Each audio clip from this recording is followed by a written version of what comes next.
with the founder of Human Type New York, Brandon Stanton. First, let's just give a round of applause for him returning to Accra and being a part of this.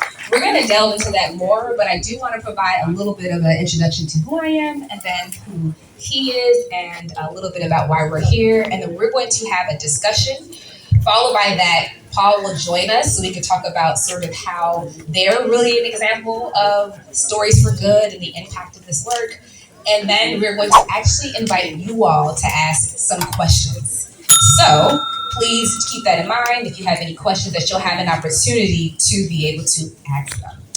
My name is Sally Nyama. I am a professor of human development, social policy, and political science at Northwestern. I am the creator of an organization that helps girls in Ghana be the first in their families to go to college. And I also have a book based on this work called How Girls Achieve that exemplifies their stories and tries to make an impact through my scholarship program. Today, I am interested in and excited and honored to introduce Brandon Stanton. He's a photographer, a storyteller, and the founder of Humans in New York. His work really started as a photo mapping project where essentially he was looking to document 10,000 New Yorkers. This has continued on to sort of create these portraits online that has compelling narratives that end up being these viral posts. But what's super exciting is not the fact that he actually has over 20 million followers of this work, but also that this has gone on to raise over $20 million for individuals, organizations, and initiatives across the globe. And some of that support has come to Accra today. That's why we're here. He's also the author of 4 books, and I think counting. And so many things to talk about and discuss today. Super honored and excited. If we are ready, is it okay to bring up Brandon Stanton? Please give your energy, your applause, y'all. Okay. Hello? Okay. All right, I guess we're both working. Yes, looks good. So thank you again for joining us. Welcome, welcome, welcome back to Accra. The car, seeing all these places that we went to. Okay, so hopefully we will have less of those microphone experiences, but we'll roll with it. We'll roll with it, Just exactly. A little spice and stew. All right, cool. So as I mentioned before, we want to acknowledge that a big part of today is thinking about stories for good. Humans in New York is interesting, right? Because it's not just about taking photographs and telling stories to connect with others as an end to itself. It's actually a mechanism, right, for creating positive impact. Can you tell us a little bit why it's important for storytelling to not just be an end to itself, but actually a mechanism for something else? Right. Well, it's kind of something that I figured out along the way. I mean, when I first got to New York, I was just trying to figure out how to survive. It was one of these things where I had a dream. I knew I wanted to be an artist, and I was just trying to figure out how to make it work. It's when the audience got much larger that I started to feel that it was kind of a responsibility to look for ways to make an impact.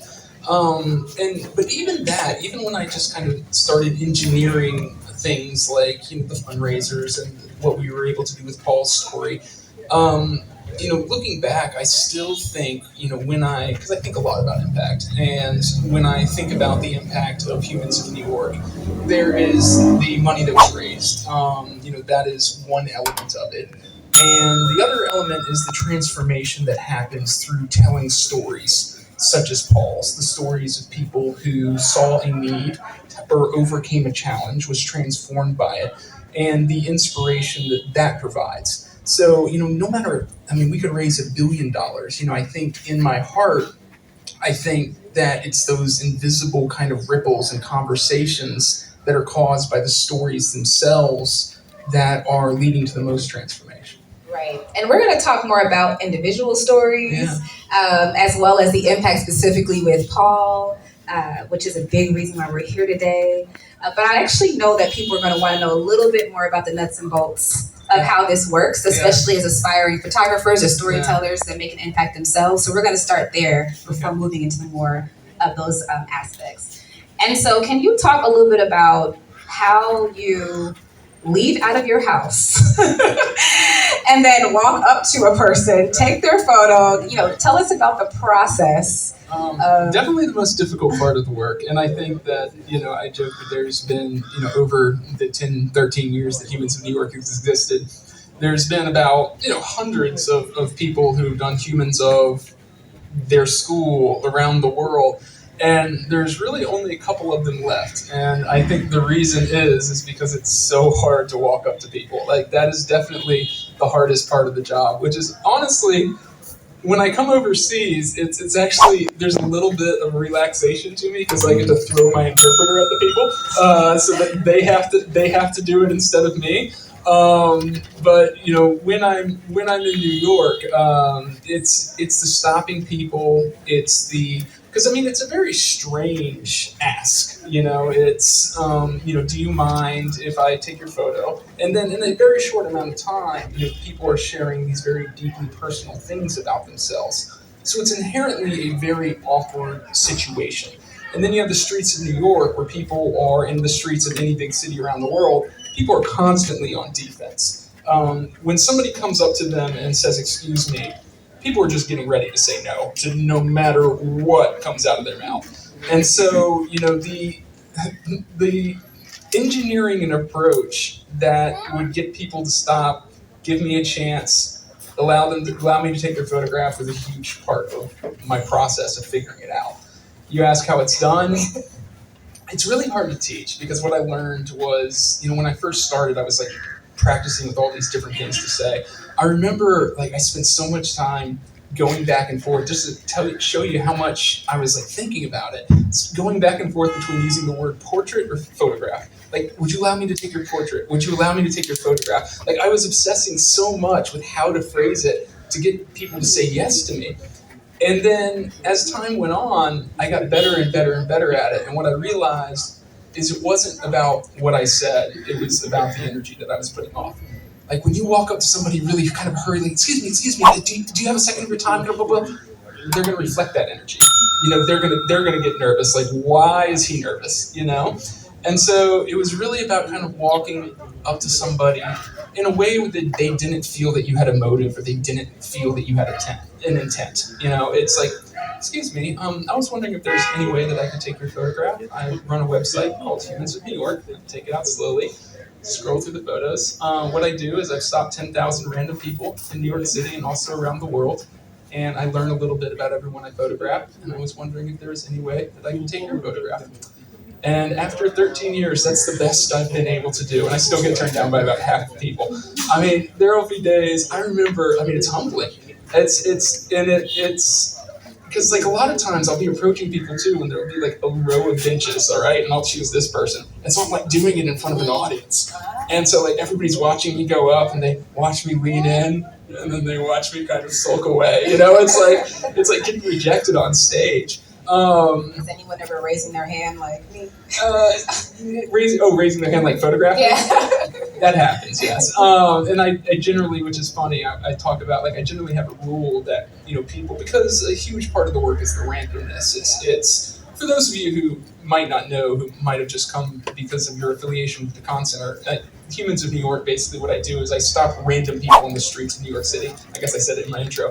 And I learn about their lives and I tell their stories. And a huge part of that, and I think one of the reasons Humans of New York was so successful, is that there were a lot of people that had perfected telling the stories of politicians, celebrities, influential people.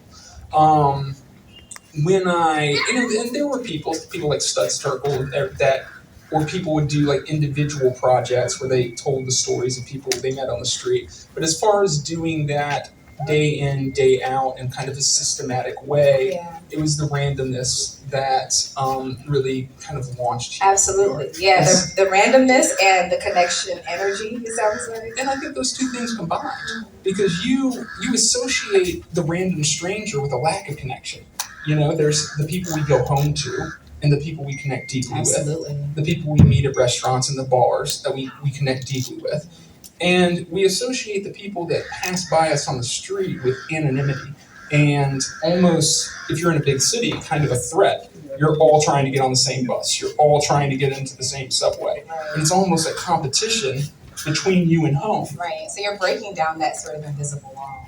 That's what the process is, been about figuring out for the past 13 years. One thing I read that I thought was really interesting, especially someone who does research, is that you talk to people, that you don't record what they say, and then you go away and you write down everything. Do you still do Well, that? the funny thing is that like my work has changed so much over the years. So you can see an article written in 2010 that probably lasted about a week. Okay. Yeah. Then for the longest time, I would transcribe. Okay. I would write down everything that somebody said. I've got the fastest thumbs in the West now. I write down everything that somebody said, and like the fact that putting it out on the paper kind of helped me visualize the story. Absolutely. I could start to see it, and then I would realize I need to kind of flesh out here.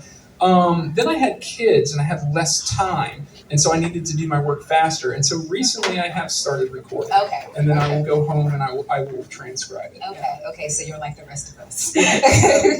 All right, so you walk up to a stranger, you make a connection, you tell their story, you transcribe it. How do you decide sort of what to post? Because you're clearly not posting everything. Right. And how do you decide who you want to connect that to in terms of making an impact? Who said yesterday? I feel like the event yesterday, somebody.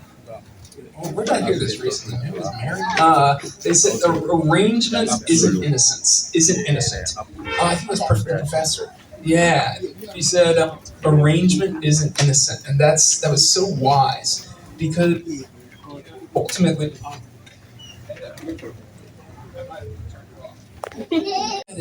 or sometime an hour and a half, and when you look on the blog, I'm trying. Roll with whatever happens. That's invisible. And it's the power of arrangement, as the professor said. One, I choose the questions that I ask you. You might want to tell me about your graduation from school, but it's in my control where to send the conversation. So that's a lot of agency. And then I will talk to somebody for an hour, and if you look on the website, it's about a paragraph of what I choose. And so that is where it's the power of arrangement, and arrangement isn't innocent. When you have the power to focus the lens, especially in nonfiction, it's an immense amount of power and an immense amounts of responsibility because the power is invisible. It appears as the quote is coming out, right out of that person's mouth. So, a huge part of me is figuring out how to arrange the facts of a person's life to express something that they have themselves realized in a profound way. And so editing is a huge part of it as well. How do you then determine, okay, this is a person who I'm going to decide to try to change their life, because that's really what Humans in New York does for some people? That has been, we raised a lot of money during the pandemic. There's part of me that honestly doesn't like to do it too much. Because, as I said, I think that the deepest transformation, the deepest impact is through the storytelling itself. You can't change minds with dollars. You can change minds with the story. So I'm always going to prioritize the storytelling. And if the storytelling is always attached to a motive, when people are thinking, the entire purpose of this story is the ask that comes at the end, suddenly it's not pure, it's pure storytelling, and it loses some of that power. So I pick my spots very, very carefully of when to ask. Obviously, during the pandemic, there were a lot of needs. Paul came to me, he explained his library, we had a very close relationship. His story was something, and Paul helped me a lot too. Paul brought his Ghana religion to New York City, and he counseled me in a lot of ways. And I grew a lot from our conversations, and so I wanted to help him as well. And he had, and when you say how do you choose, it's something about the Quran was beautiful. And this is I'd say that if I could find a million Pauls, I'd do that nonstop. Because you give somebody money to plug a hole, like they need something, then it stops when that need is solved. But when you can give somebody money that has a plan or a vision, then you can seed something, and then the transformation and the impact continues. And so that's kind of the sweet spot. It's not the Red Cross, some huge organization that's already founded. It's not an individual that just is in tons of debt, which I've helped those too. But it's somebody with the seedling of an idea, the talent and the drive to make it happen that just needs that launch to escape gravity. That was really beautifully said about Paul, and I think very true for anyone who has had the opportunity to engage with him. And we'll be able to talk to Paul and learn more about this in a bit. But with that, one thing you said that really stood out to me was that he helped you also in a lot of ways. I know, or I've heard, that when you talk to people, sometimes you ask them this question: name a time or an obstacle, in your life, or a challenge that you've experienced. So I'd like to ask you the same question. Well, that changes as my life, as my life progresses. The I mean, right now I have two young daughters. Being away from them, challenge. Creating. The last book I traveled to 40 different countries. I could not do that today. I wouldn't be willing to be away from my daughters for that long. So innovating Humans of New York and growing it and evolving it and keeping it in an interesting, in a way that I think more deeper and probably more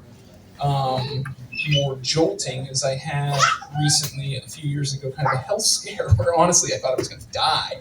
I had a autoimmune disease, and I still do, that we thought for a little while was a very fatal autoimmune disease, and I only had a few years to live. And that really got me thinking a lot, and really a lot of the impact stuff. I remember, because Humans of New York's been very celebrated. All four books were bestsellers, and there's been awards attached to it, and I've had so many opportunities. I was able to interview President Obama. One of my favorites, and we were just talking about this yesterday, I was able to sit down with Paul Kagame for 2 hours, which I think is the most interesting world leader. And so there's been like all of these kind of sparkly things that kind of come with it. But when I thought that my work was coming to an end in my life, but then more immediately my work, and I was kind of reflecting on it, like so much of the sparkly stuff is almost like leading somewhere. It's like, oh, okay, I've got this. That means that I can use this to get this. And then I can use this to open this door. And then when that door opens, that door will be able to open. And it's all about kind of building and constructing. And then you get to this point where something happens, and suddenly there's no time left to build. And all of the stuff that was for the sake of building and pivoting seems to seem kind of meaningless. All the prestige stuff. And really in that moment, the stuff that I could look back on and smile about were the people I knew whose lives had been materially changed by the work. Well, at least this person's not in Syria anymore. At least this person will be going to college. All the kind of the concrete stuff. And so that's when I kind of started optimizing for that, and that's why during the pandemic we raised so much money. And now I'm kind of moderating again. I was like, okay, not every story can have a GoFundMe at the end, because again, then you lose the power of the storytelling. So beautifully said, in terms of taking stock of life and understanding sort of what's important and realizing that impacting people's lives in the ways that you've been able to really make a difference. One thing that I was thinking, I could go in two different directions. One, I'm thinking about how, as you described moderating, sort of how many people you support. It makes me think about the challenges of transforming people's lives and the impact that has on them and their community. So something that was intended for good, right? In the ways that we're describing, stories for good, could actually maybe not have the intended outcome, right? That you expected. Can you maybe share a little bit about some challenges you may have had in, where something didn't actually land in the way that you intended? and how to think about circumstances such as that as we work towards trying to make an impact in people's lives positively? Great question. Um, I'll talk about kind of a more uh, wider lens, and then kind of a more personal one that I struggled with, and actually might be one of my current greatest struggles. But the first one is good. Yeah, it's like because my I had the ability to raise money for people very quickly. I raised $2.4 million for a woman in Pakistan who was fighting modern day slavery, and she went from, and that's equivalent of probably like $20 million in Pakistan. It was a massive boost to what she was trying to do, and it brought too much attention to her because people were already threatening her life. She'd already survived assassination attempts. So she spent the next few years kind of in hiding, and she was being chased around, and the government, came and tried to take 40% of the money. And I learned that the that's where I started realizing that large amounts of money given to individuals that don't have the infrastructure to absorb it is probably not the optimal path to take. Then that's when I started looking at the middle ground of small businesses, organizations, where there's some sort of infrastructure where the money can be absorbed and deployed. That's a very practical thing to helping people. The other one, which is very more personal and tougher to figure out, is you tell, and I think about I'm telling my daughter's 4 years old, and I'm just when they're that young, you just want to put in the impulse of empathy. Like, oh, help your friend, help your friend, share your toys, let's do this. And it's all about putting in that impulse of empathy. And I kind of think, at what age do I tell her that you can't help everyone? And you have to keep some of your energy for yourself. And that's where it's very difficult for me, because I love every single person that I've helped in the past. But I'm the first person they come to when they need help again. You know what I mean? Because I have that ability. And I feel guilty every time I can't do it.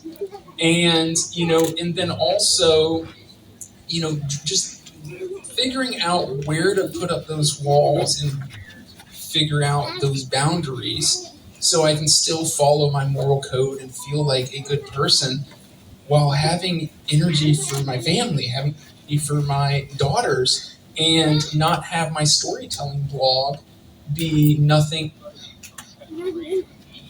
that people have.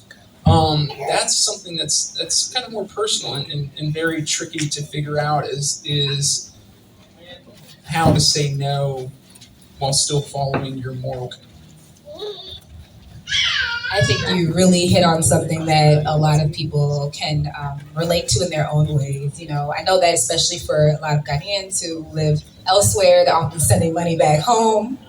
And and there's a sense of we can't help everybody, and that's sort of our minor or small ways of doing that. But also, as someone who provides scholarships for girls to be the first in families to go to college, I often feel like, am I even making the impact that I need to make, right? When there's so many more people that have this need, right? And so I think that that's something that we constantly are thinking through, but that hopefully we can keep still working at rather than doing the opposite. So really important point. One thing that it makes me think about, because my training is actually in political science, is the fact that you've been able to speak to politicians and policymakers that could potentially have larger structural impacts, right? Like you got to speak to Hillary Clinton, from my understanding, and President Barack Obama, which that's actually my favorite feature. He talks about the work, right?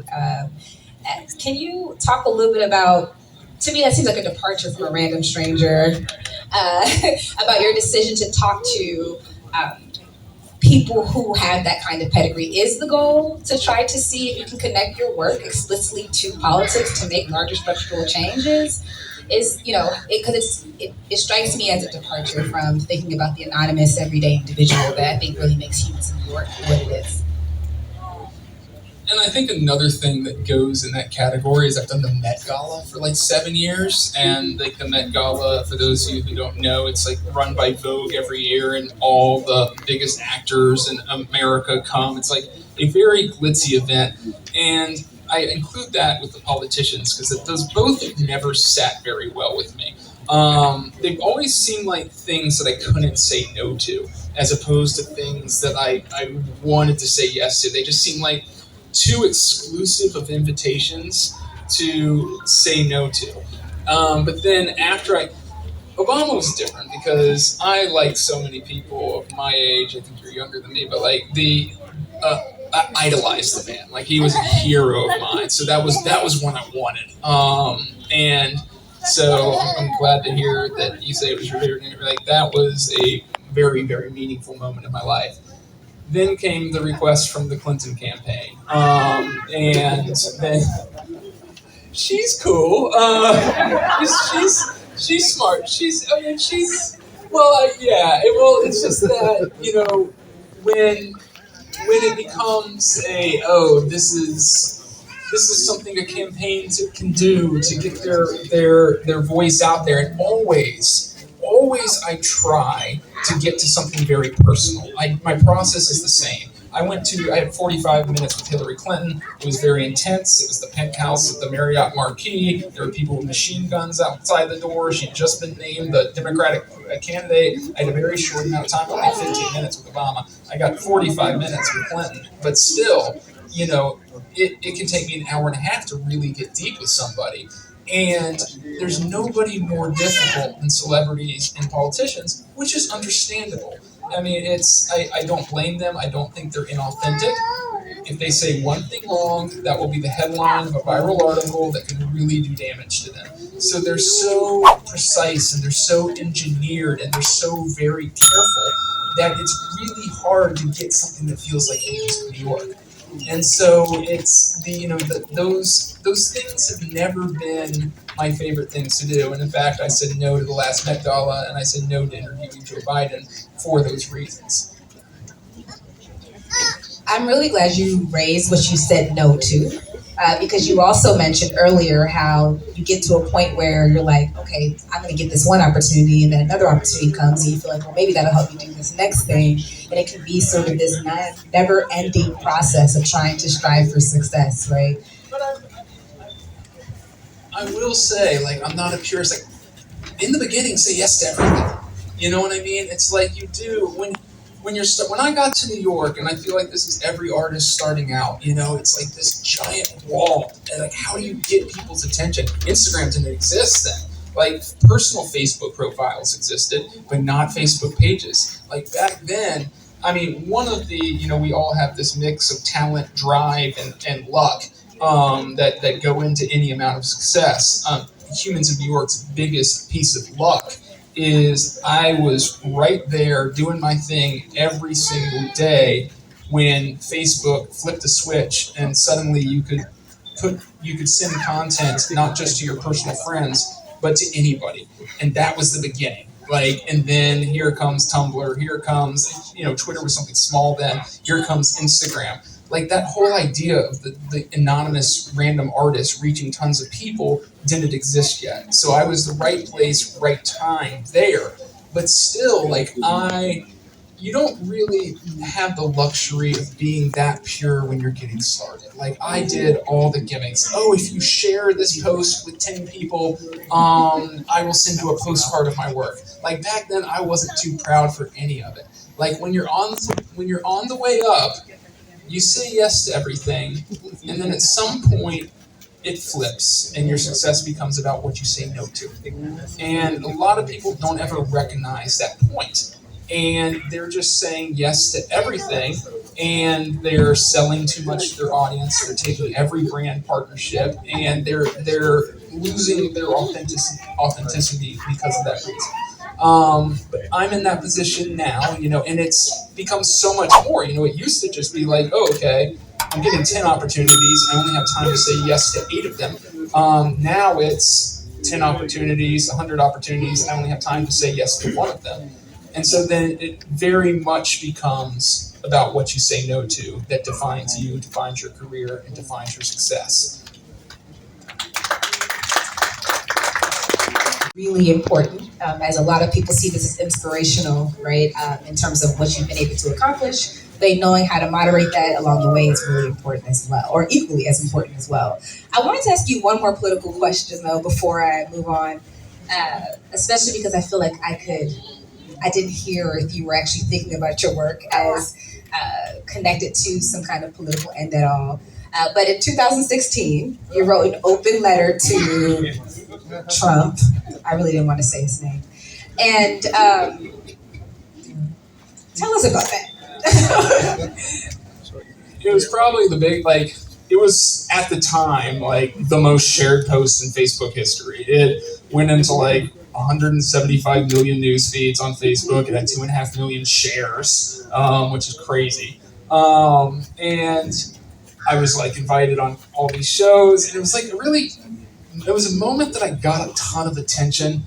I didn't like it, though. It wasn't the kind of attention, because if you think about, I learned a lesson then that millions of people learned now. That by being outraged at something, you can draw a lot of attention to yourself. If you can be a proxy for other people's anger, they'll like it, they'll share it, and they'll retweet it. And don't get me wrong, this was very early on. It seems like, an open letter to Donald Trump, that's the most cliche thing in the world. This was very early. The reason it went so viral is because it was the first. It was very, very, very early in the Republican primaries. I don't even know if he was the front runner yet. And I did it, and if you follow Humans of New York, one of the magical things about it is the comment section is very supportive. It's very, thank you for sharing your story. People can admit to past drug abuse, past all kinds of sins and weaknesses, and the audience is very supportive. The comment section on that was just nothing but argumentative and angry, and it was actually really defining for me there. And I made a decision, and I actually probably sacrificed a lot of relevance during the Trump era. We have zeitgeist. People still sometimes say that Humans of New York was the Obama zeitgeist, and then the Trump zeitgeist came. And the way to get attention during the Trump zeitgeist was being antagonistic, was being adversarial. All the podcasts that got to be the biggest were the ones that anti-Trump all the time, the Twitter accounts. I made a decision to lean away from that in order. That's about saying no. That was a time when I said no, when on the heels of the most paid attention to thing I'd ever done, being anti-Trump, to never do it again. But did you see that as storytelling for good? No, I was just doing my thing, and I was just freaking out about Trump every single day. And I'm just how is nobody seeing this? Again, it's hard. You got to imagine what it was like in May 2015 or whatever. It's he was kind of coming up, but people were still laughing at him. But he was climbing up in the polls, and I was this guy can win. He's insane. Actually, I'm the only person in the world who the Trump presidency wasn't as bad as they thought it was going to be, because I was that freaked out about it. Okay, one last related question. So I understand you were personally freaked out about this, but I guess what I'm trying to understand is that if you have a platform like you do, where there's over 20 million, maybe close to 30 million now followers across multiple media platforms, you have the ability to raise $10 million in 1 year, maybe it was more than that. Do you in some ways have a responsibility to use your platform or to write a letter to Trump or to do something that has a potential larger political or policy impact? Again, it's knowing what to say no to. And I think that's one of the reasons Humans of New York has lasted that long. I expect it to go away at any time, because it's been 13 years now. 13 years, and it's the audience is still very large at a time when so many people at different periods have come and gone, while Humans of New York has still been going. And I attribute that to two things. One, to constantly evolving the work. I mean, for the first 2 years, it was only photography, or almost only photography. My last story was 7,000 words. It was 15 chapters. So the work itself has changed a lot, and it keeps changing.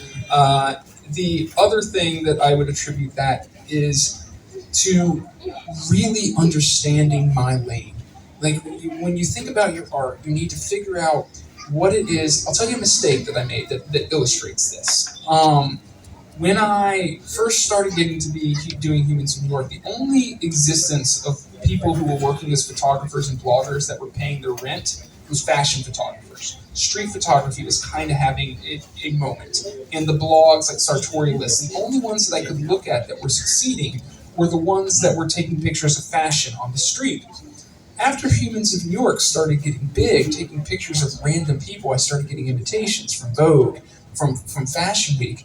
And in my mind, oh, that's what success is. And therefore, I am at this place now that I can do that. So I was saying yes to those invitations. And what I realized is Humans of New York was succeeding so much because of how it was different. And people make this mistake all the time. They succeed by being different, and then they start pivoting to emulate, now that they have access, the people that were successful in the past. Realizing and learning that the thing that really powered Humans of New York was, as you said before, the connection of randomness and intimacy, and acknowledging that and staying in that lane even when all of these opportunities and access emerge to do other things, is one of the reasons that Humans of New York has had such longevity, because the audience knows what they're going to get every single time. It's very important. When Humans of New York comes up, they know it's something I worked very hard on, and they know it's something that's going to be about the random story of an individual. In politics, no matter how important it is, that was not my thing. Yeah. Thank you. So let's pivot a little bit away from that and talk a little bit about the future of Humans of New York. So, as you said, it's had durability for quite some time. And it also has direct investment from the people whom is their audience, right? They actually contribute to creating calls and other people. What is something that's sort of keeping you up at night about the future of Humans of New York? I mean, the simple things, which has kept me up at night. Honestly, it keeps me up less now, because I'm very grateful. I think 13 years, Seinfeld was 9 seasons. You know what I mean? I'm very grateful for how long it's lasted, especially in the age of the internet. It's just like they talk about dog years, multiply 1 by 7. Like social media years, multiply 1 by a ton. Like Humans of New York is an old person in internet years. And so I'm very grateful. I know that I'll be making art no matter what. So if it came to an end tomorrow, and when I say came to an end, there's 2 things. There's me making my art that I love every single day, and there's millions of people reading it every single day. One is on much more firm ground than the other. The other is threatened by one thing, most importantly, is where people go for their stories, where people go to consume content. I was lucky. Humans or Facebook and Instagram have been 2 of the most enduring, and those are the 2 that I built my palace on, or whatever empire, whatever you call it. That's where I put down my stake, and it lasted when Snapchat disappeared, when Tumblr disappeared. And the other one is the algorithms within that, which are constantly changing. But for example, like talking about mortality, it's TikTok. There's very few people. Now you interrupt me. Nice, yeah, just jump in there. TikTok, was a big thing for me. Like, could I? I mean, what you say no to. Like, I had to make a decision. Do I cut these stories of people that I worked so hard on into these little inspirational videos with caption, just to try to get the audience and go to where they are? And you did kind of flirt with videos for a while, right? Well, that was something much deeper. That was a 4-year project where I basically did Humans of New York. It was the same thing, but and that ended up posting that on Facebook. And I I did, and it also, I mean, it's one of the things I'm proudest of, but the format and the richness and the deep depth of the interviews requires a deeper level of editing than you can do on video. It's now I'm going to be grabbing your mic. I know. We're in the same boat. We're in the same boat. Okay, I want to actually talk a little bit about, before we move to the segment with Paul, I want to talk a little bit about the some of the people whom you've featured as part of sort of the more long form aspects. And you know, the first person that comes to my mind is Tanqueray. Yes. So, can you talk a little bit about just meeting her, just raw, uncut, like what you were thinking, what that conversation was like? Maybe for those who aren't familiar with the story, tell us a little bit about her, and then just how that has evolved over time. Yeah. So, I mean, Tanqueray is a great example of how Humans of New York has evolved. It was a 33. So, Humans of New York, for the first years of its existence, was photos, short. I think it's the photos. Yeah, we're doing great.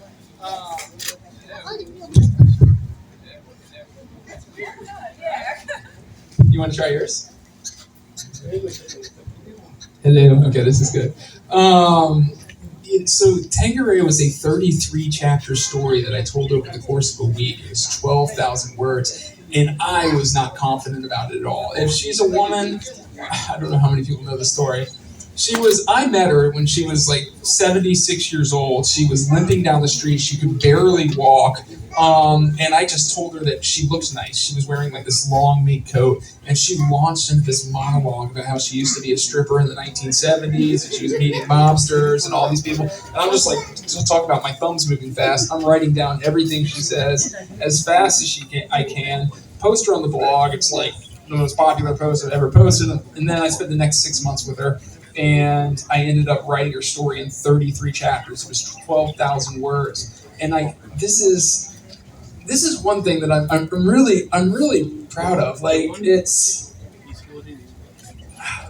maybe 5 million people read a 12,000 word story posted only on Instagram and social media from first word to last word. Not saw it, not the amount of people it reached, but the amount of people that read it from first word to last word. And so it was a huge moment for Humans of New York, and it kind of represented a transition to deeper storytelling. And we were able to raise $2.4 million for her alone. We were smart about it, though, from the lessons. We put it in a trust. It's going to a charity of her choice upon her death. And so, yeah, it was... and now she's like my grandma. She leaves me... I can show you my voicemails. My last 50 voicemails are from her. She calls me every time her TV doesn't work, every time her microwave is bothering her, every time a person's bothering her, which is every day. So yeah, she's been she's just like grandma. She's like your frustrating grandma who you absolutely love, and she drives you crazy as well. So that's who she is right now. And tell me when it's the last question, because I want to say something to people who are trying to be artists. Yeah, that's very. So how is she doing now? I know a big part of it was sort of health concerns, and just want to know, temperature check, how she's doing. I mean, she's still in a wheelchair. It's her own fault. She didn't do her physical therapy.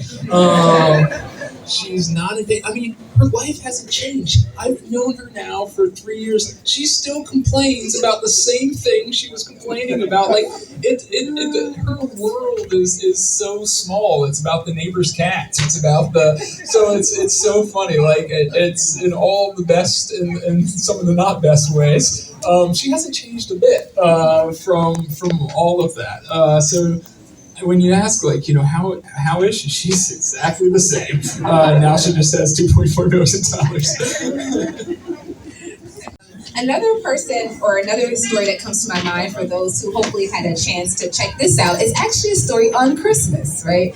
And this is Christmas season in Ghana. And Ghana is actually super popular, not necessarily for Santa Claus, more for other reasons, but it's very popular. And this features a person who I'll let you talk more about, who is actually Santa Claus in New York. He plays a Santa Claus in New York, and it details sort of his experience of when he first learned that Santa Claus wasn't a real person, and then when he realizes his child doesn't realize Santa Claus is a real person. It's almost a tragedy for him because he has this nostalgia about just Santa Claus not being real and wanting that to still be something that happens. And it just engenders this childlike feeling in anyone who's reading it about this period. So, can you talk a little bit about deciding to engage in a story about Santa Claus? And personally, when did you stop believing in Santa Claus?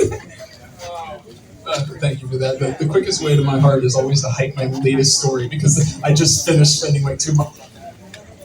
My biggest, whenever I publish a story, my biggest concern is people to read my latest story. So thank you. You should go read the Santa Claus story. Fantastic. I was interviewing about something else. So he's not just any Santa Claus. He is, the Miracle of 34th Street. It's like the most famous Christmas movie of all time. It was made in 1957. It was about the Santa Claus at the biggest department store in the world. It's on 34th Street. In New York, yes. And I was interviewing a man for Humans of New York. And he just told me as a tangent that he was the Santa Claus at the 34th Street Macy's now. And he never told his son that he was Santa Claus because he didn't want his son to stop believing in Santa Claus. He told him that he was going to Macy's to work in the shoe department. Then his son, around the age of 12, started saying things that he made him realize he wasn't going to believe in Santa Claus much longer. And so he brings him into the store to see Santa, reveals to his son that it's actually him that is Santa Claus, and proceeds to give, you'll have to read it, the most beautiful monologue about the meaning of Christmas entire life. And I just immediately burst into tears. And I was just like, oh, and that was, like, immediately it became a dream of mine. But I had to jump through a bunch of hoops to get Macy's to allow me to tell it. And I just told it this Christmas, one of the greatest Christmas stories ever. I encourage everyone to go read the Santa story after you get home tonight. Okay, you still have the other mic? Yes. Hello. Okay, but definitely read it. It's really, awesome. You did not answer my question about when you stopped believing. Nail me down. I think 4th grade? Is that late? I remember, more than anything, I remember my mom's reaction. It was a bad day for her. That's what I realized. Like, I was mad at my mom for not telling me, and now as I'm older, I realize how bad of a day that is for the parents, too. So one thing you mentioned, hello. Okay. One thing you mentioned earlier was that